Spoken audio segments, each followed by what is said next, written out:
Joanna is presenting to us from the Successful Club Series, which is a set of presentations developed by Toastmasters International for the enhancement of the club experience, helping us learn new and interesting ways of making our club a better place for each of us. By popular demand, this presentation has come back to us and focuses on how to evaluate speeches and club meetings in a way that encourages speakers to step into their speaking power and program participants to bring their own unique expertise to the program functions. This presentation will be 10 to 15 minutes in length. Please welcome our Vice President of Education, Joanna Shaw, and her noteworthy presentation of Evaluate to Motivate.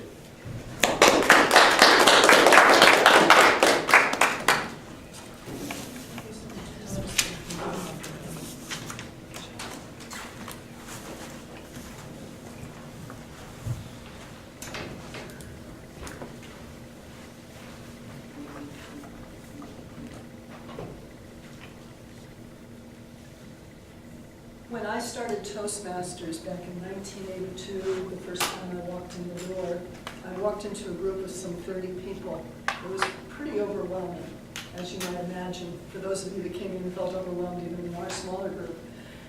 I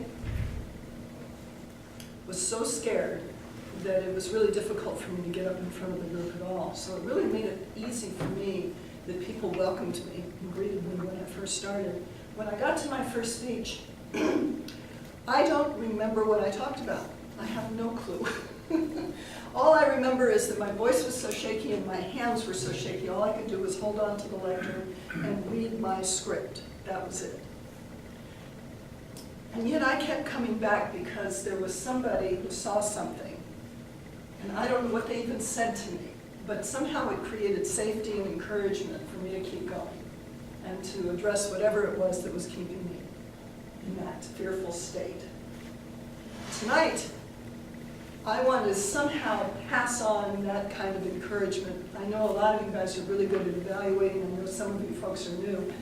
And I picked up some pointers along the way. I fell into doing evaluations as the way to bridge into giving more speeches because I found it easier to give feedback to people than to share what was in my heart. There was something really scary about that for me. And so I built myself as a speaker by being an evaluator to begin with. A lot of what I'm bringing to this program is my way of doing it, and I'm not asking you to do it my way. I'm asking you to do it your way. Just take what I give you and make it your own, and do with it what you will as we go. Evaluations are not just for the speakers. Did you know that? How does an evaluator help the evaluator himself? What does giving an evaluation do for the evaluator? Anybody? Shows you what to look for in your own speeches. Exactly, it makes you listen better and take good notes and pay attention and be able to notice for yourself as well as others. What about the audience? It's really great for the audience too. How is it? Have you ever thought about that? It helps to define what we're listening to. Right. So the audience knows what to look for. They're getting a demonstration, so they know how to do the evaluation the next time, and they're learning how to prepare their speeches for the next time. I think sometimes we get stuck up here thinking that I'm not going to be good enough and it's all about me, the evaluator, and I get afraid to give my feedback. So I'd like you to make one note for yourself if you're taking notes. I'm going to give you a handout to take notes on here in just a quick moment. That the evaluation, giving an evaluation, you are an expert just by virtue of your own personal experience. And to have that confidence in yourself, it's challenging you to think on your feet, to do a table topic in 3 to 5 minutes based on your own experience. And I'm going to give you a script for being able to do that as a part of our meeting here this evening.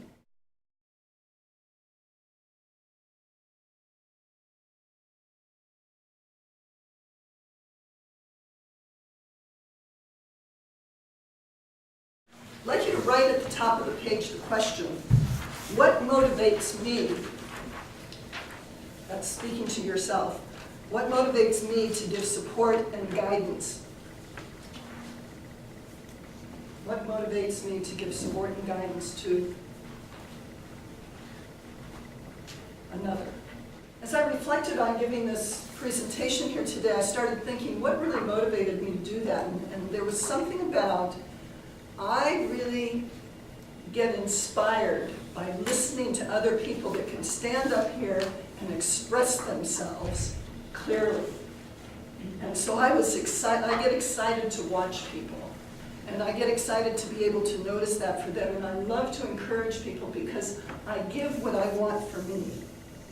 Okay, I want to be able to, be more clear. And so I get really excited about people being clear. I'd like you to think about what motivates you.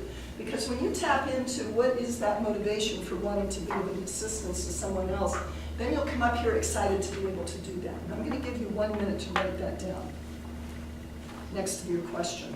What motivates you to give support and guidance? The answer is, I want to help other people blank.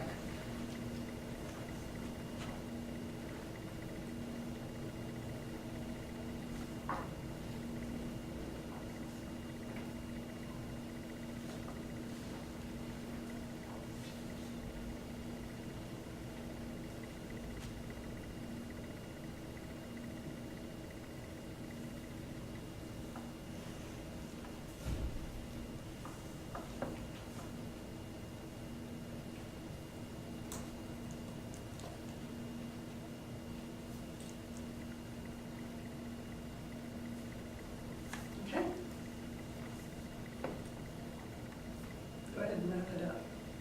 You can go back to it if you haven't finished it. When you reflect on your notes after today. I want to focus this on how to give an effective evaluation.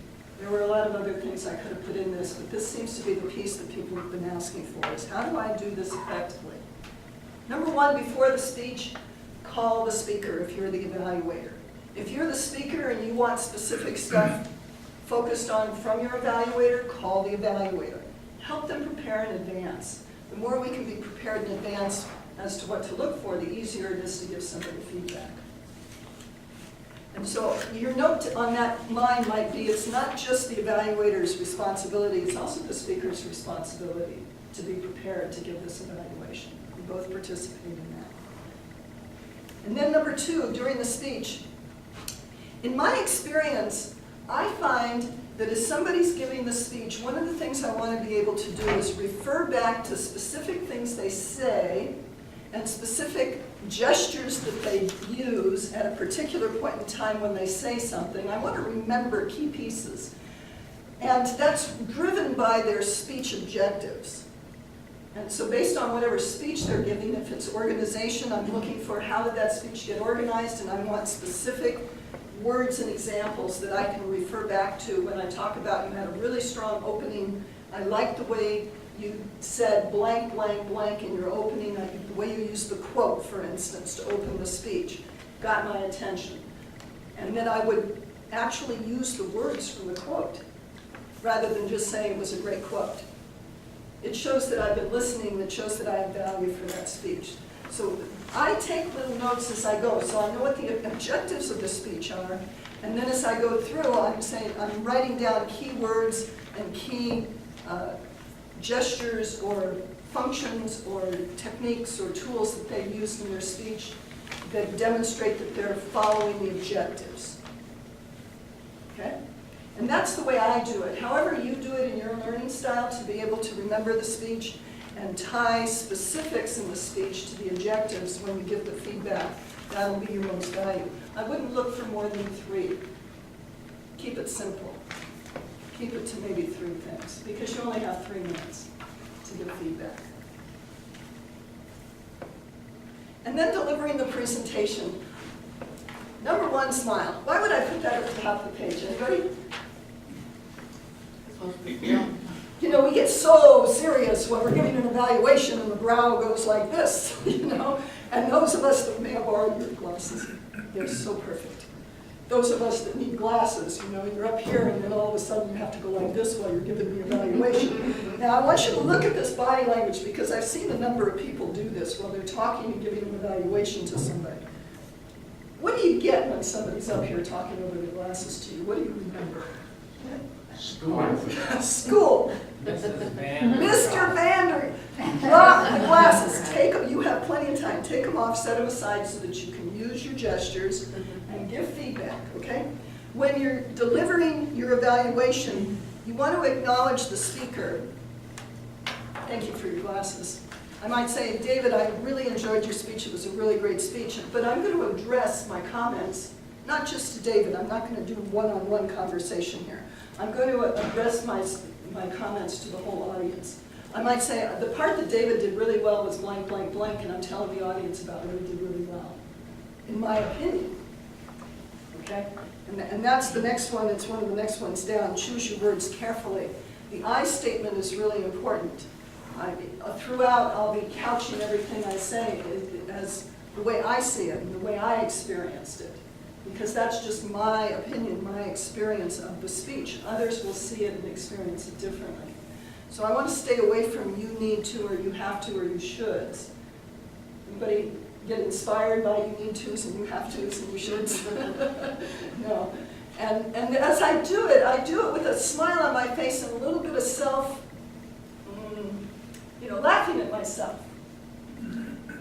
I may or may not be right about this. You may remember at the end, Dave, can I pick on your speech from the last time? It's fresh in my mind.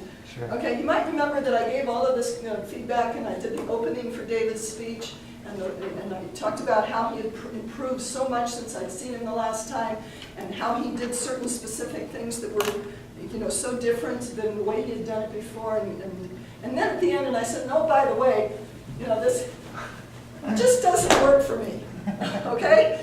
That was my fun way of laughing at, a behavior, that was really I didn't want to embarrass David, but it was a behavior that I felt was important to show. The more we can bring humor to it in a way that gets people laughing, and we've set it up because most of our evaluation is focused on the positive. And then we want to really be really clear about what's really holding the speaker back, one or two things that they can work on between now and the next speech.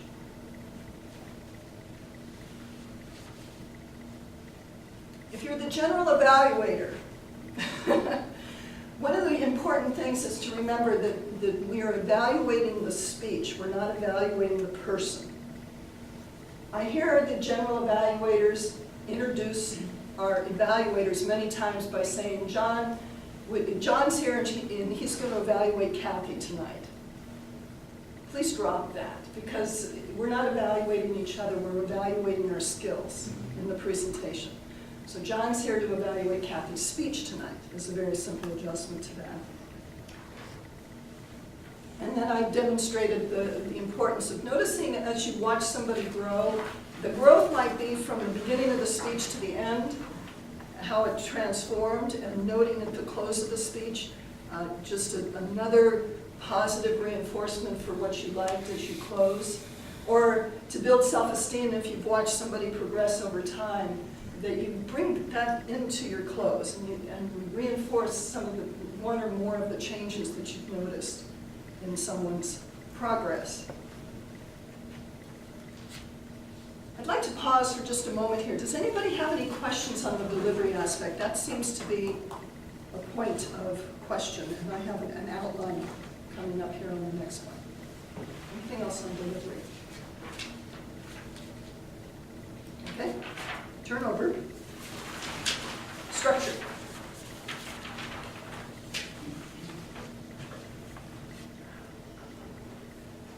You might make a note above opening. In that opening is that first piece where you address the speaker. David, I really appreciate the speech that you gave tonight. I was really inspired by it. And then you go in, then you address the audience. These are the objectives of David's speech. So David was working on speech number 4, how to say it. I hope that's what number 4 is in here, or whatever. Put that up front. In each of the books, if I were to open this to a speech, let me see if I was right on speech number 4. How to say it.